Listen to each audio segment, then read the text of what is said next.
Wonder People, ketika sebuah perang dijelaskan dengan istilah seperti Armageddon, Amalek, dan Purim, maka yang berubah bukan hanya bahasanya.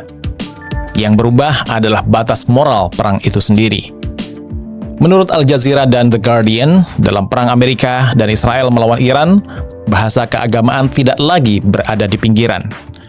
Ia sudah masuk ke arus politik, ke pidato politik, ke pernyataan pejabat. Bahkan menurut laporan The Guardian, masuk ke ruang psikologis sebagian personel militer Amerika. We're at the Department of War with the bottom line up front. For the world to hear and the press to actually admit that the United States is decimating the radical Iranian regime's military. Karena itu, kritik ini bukan ditujukan kepada Yudaisme atau kekristenan sebagai agama. Yang sedang dibahas adalah instrumentalisasi agama.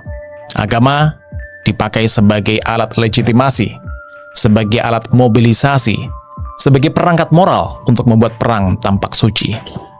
Dan ketika perang dibuat tampak suci, kritik menjadi lebih sulit, empati menjadi lebih tipis, dan diplomasi menjadi lebih lemah. Narasi pertama yang sering dipakai adalah narasi tentang hari akhir. Dalam tradisi Kristen tertentu, Armageddon merujuk pada perang akhir sejarah. Ensiklopedia Britannica menjelaskan bahwa Armageddon sebagai pertempuran akhir antara kekuatan baik dan jahat dalam horizon eskatologis Kristen. Masalahnya muncul ketika istilah ini dipindahkan ke konflik kontemporer. Menurut The Guardian, lebih dari 200 keluhan dari personel militer Amerika masuk ke sebuah LSM namanya Military Religious Freedom Foundation. Isi keluhannya cukup serius. Beberapa atasan disebut mengatakan bahwa perang Iran adalah bagian dari God's divine plan, rencana Tuhan. Bahkan ada klaim bahwa Trump telah ditunjuk oleh Jesus atau anointed by Jesus untuk menyalakan api di Iran dan memicu Armageddon atau hari akhir. Ini bukan lagi metafora agama. Ini sudah menjadi cara menjelaskan perang, menjustifikasi perang dengan justifikasi keagamaan. Al Jazeera juga mencatat beberapa aktor yang memakai bahasa seperti ini.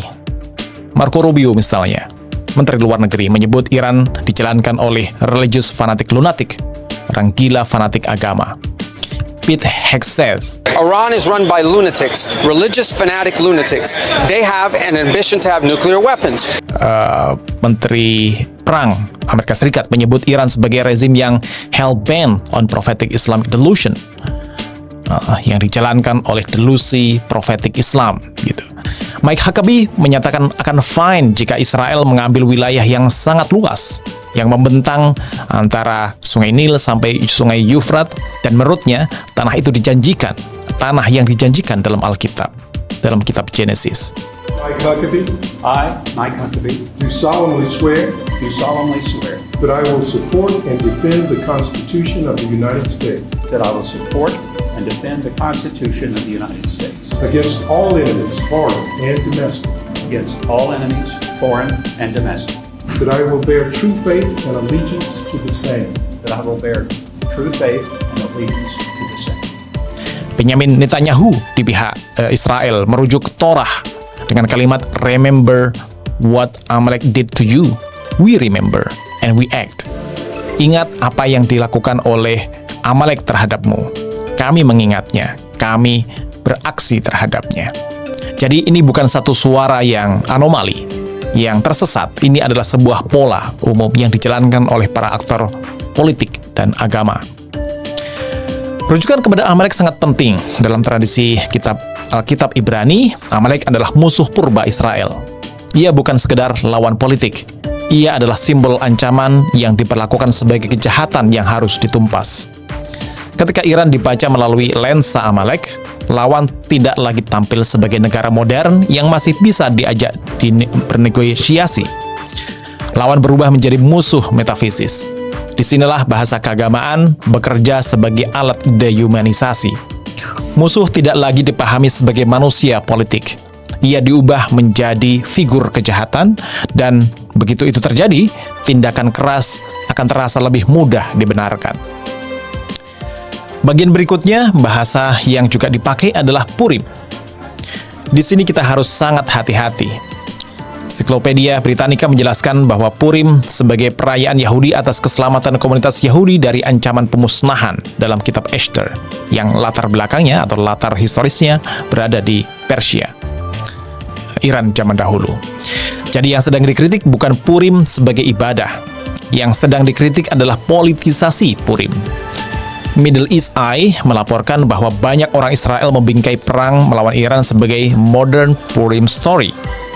Dalam laporan itu, Jerusalem Post disebut menulis bahwa serangan gabungan Amerika dan Israel terhadap Iran telah membawa kisah Purim vividly to life, menjadi hidup kembali.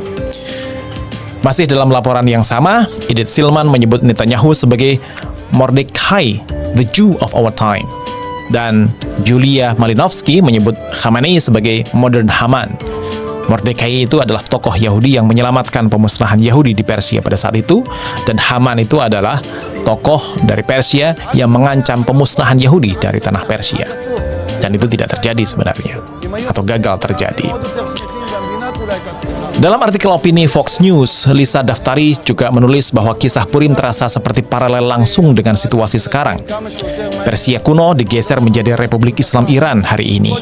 Haman digeser menjadi rezim Iran.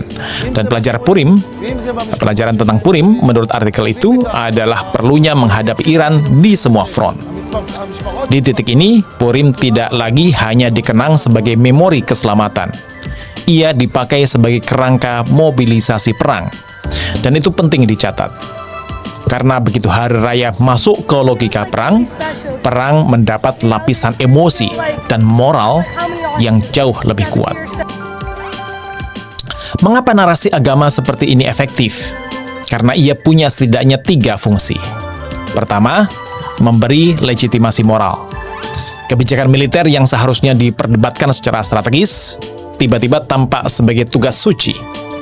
Kedua, memberi daya mobilisasi. Al Jazeera mengutip Jolyon Mitchell dari Durham University yang menjelaskan bahwa bahasa teologis dipakai untuk justify action, menjustifikasi tindakan, mobilize political opinion, memobilisasi opini politik, dan leverage support, keuntungan dukungan, leverage. Ketiga, menyederhanakan konflik. Yang rumit dibuat sederhana, yang kompleks dibuat hitam putih. Kami terang, mereka gelap. Dan penyederhanaan seperti ini sangat efektif dalam perang. Karena itu faktor agama bukan sekedar hiasan retorik. Ia dapat mempengaruhi keputusan politik dan militer. Reuters melaporkan bahwa Trump menuntut unconditional surrender dari Iran. Tuntutan itu sendiri sudah sangat absolut. Tetapi ketika ia muncul di dalam atmosfer yang juga dipenuhi bahasa akhir zaman, bahasa Amalek, bahasa Purim, tentang tanah yang dijanjikan, absolutisme politik itu menjadi lebih keras lagi. Pilihan militer menjadi lebih mudah dinormalisasi, ruang kompromi menjadi lebih sempit, dan perang bergerak semakin jauh dari diplomasi. Dampaknya sangat serius. Pertama, dehumanisasi. Kedua, radikalisasi tindakan dan kebijakan. Ketiga, macetnya diplomasi. Keempat, rusaknya ruang sosial. Middle East Eye melaporkan bahwa dalam suasana Purim yang dipautkan dengan perang Iran, seorang supir bus di Palestina di Yerusalem diserang. Reuters juga melaporkan bahwa perang ini mengguncang bisnis global, energi dan stabilitas kawasan. Jadi narasi agama yang dipersenjatai tidak berhenti di pidato elit. Ia turun ke jalan. Ia masuk ke media. Ia membentuk emosi publik. Dan ia meninggalkan daya rusak yang jauh lebih panjang dari satu episode perang. Dalam perang Iran melawan Amerika dan Israel, agama memang bukan satu-satunya faktor. Ada strategi di sana, ada dominasi kawasan, ada politik kekuasaan, mungkin juga ada faktor ekonomi, penguasaan lumbung-lumbung minyak. Tetapi agama jelas tidak bisa dilepaskan dari motif, visi, dan retorika perang yang dipakai. Dan justru karena itu ia sangat berbahaya. Sebab ketika perang diberi bahasa suci, perang menjadi lebih absolut, lebih emosional, lebih sulit dihentikan karena menggunakan dasar-dasar yang sifatnya teologis. Keluhuran Yudaisme tidak boleh dipakai untuk membenarkan penjajahan. Keluhuran kekristenan tidak boleh dipakai untuk memberkati pemboman. Kitab suci tidak boleh diubah menjadi peta ekspansi. Hari raya tidak boleh diubah menjadi semangat penghancuran. Nubuat atau profesi tidak boleh dijadikan lisensi pembunuhan. Karena ketika Tuhan dibawa ke ruang operasi militer, manusia sangat mudah dikeluarkan dari lingkaran empati. Dan ketika empati hilang, perdamaian ikut hancur. Itu sebabnya, narasi keagamaan untuk perang harus dihentikan. Bukan nanti, tapi sekarang juga.